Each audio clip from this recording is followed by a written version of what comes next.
हम जो फंसे हुए हैं इस संसार में, वो सिर्फ एक चीज की वजह से फंसे हुए हैं। वो क्या है? क्यों फंसे हुए हैं हम इस संसार में? मोह माया की वजह से। मोह माया कहाँ है? हमारे मन में है, हमारे अंदर है। असली दुश्मन कहाँ बैठा हुआ है? मन में बैठा हुआ है। हमने परसों पढ़ा था कि कौन हमारे दुखों का कारण है ना। किसको वो श्लोक याद है? क्या बताया था हमने? कौन हमारे दुखों का कारण है? ना अयम जनो कर्म सुख देखो हेतु। ना अयम जनो, कि कोई भी जन मेरे सुख दुख का कोई कारण नहीं है। ना अयम जनो कर्म सुख दुख हेतु। अगर कोई व्यक्ति, हमें लगता है कि उस व्यक्ति की वजह से मुझे परेशानी हो रही है, लेकिन वो व्यक्ति आपकी परेशानी का कारण नहीं है। मेरा भाई, मेरा बाप, मेरी माँ, नहीं, वो नहीं है। तो कौन है? ना कर्म, हमारा कर्म भी नहीं है। ना देवात्मा, देवता भी नहीं है। ना कर्म, हमारा कर्म भी नहीं है। ना काल, कोई काल भी नहीं है। तो कौन है हमारे दुख का कारण? मनहा परम कारणम। हमारा मन जो है वो परम कारण है हमारे सारे दुख का। अगर हमें कुछ ऐसी चीज मिल जाए जिससे हमारे सारे दुख, हमारे हमें मन से हमें बाहर आने का मौका मिल जाए।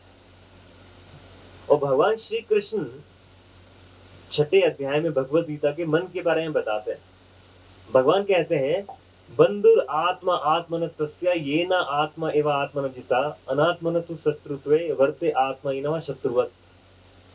भगवान बता रहे हैं कि हमारा जो मन है वो हमारा सबसे बड़ा बंधु बन सकता है, और वही मन हमारा सबसे बड़ा दुश्मन बन सकता है।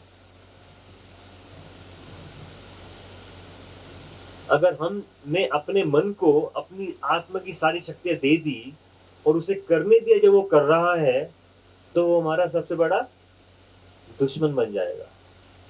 और वही मन अगर हमने सही प्रकार से यूज किया, वो हमारा सबसे बड़ा दोस्त बन जाएगा। मान लीजिए आपके साथ एक आपका साथी है, हमेशा चल रहा है, हमेशा साथ में रहता है आपके, जहां भी जाते हैं उसके, आपको आपके बारे में उसको सब कुछ पता है। कहाँ आपका पैसा है, क्या आपकी बातें चल रही हैं, आपका व्हाट्सएप मैसेज सब कुछ चेक करता है वो। और मान लीजिए किसी बाहर के व्यक्ति ने उस आपके साथी को खरीद लिया,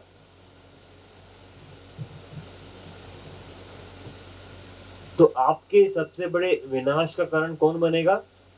वो साथी। क्योंकि वो, चाणक्य पंडित बोलते हैं, घर का भेद ही लंका ढाए। मतलब सबसे जो क्लोज व्यक्ति है, सबसे बड़ा खतरा आपको उसी से ही है। और सबसे बड़ा एलिमेंट कौन है हमारे साथ में? हमारा मन।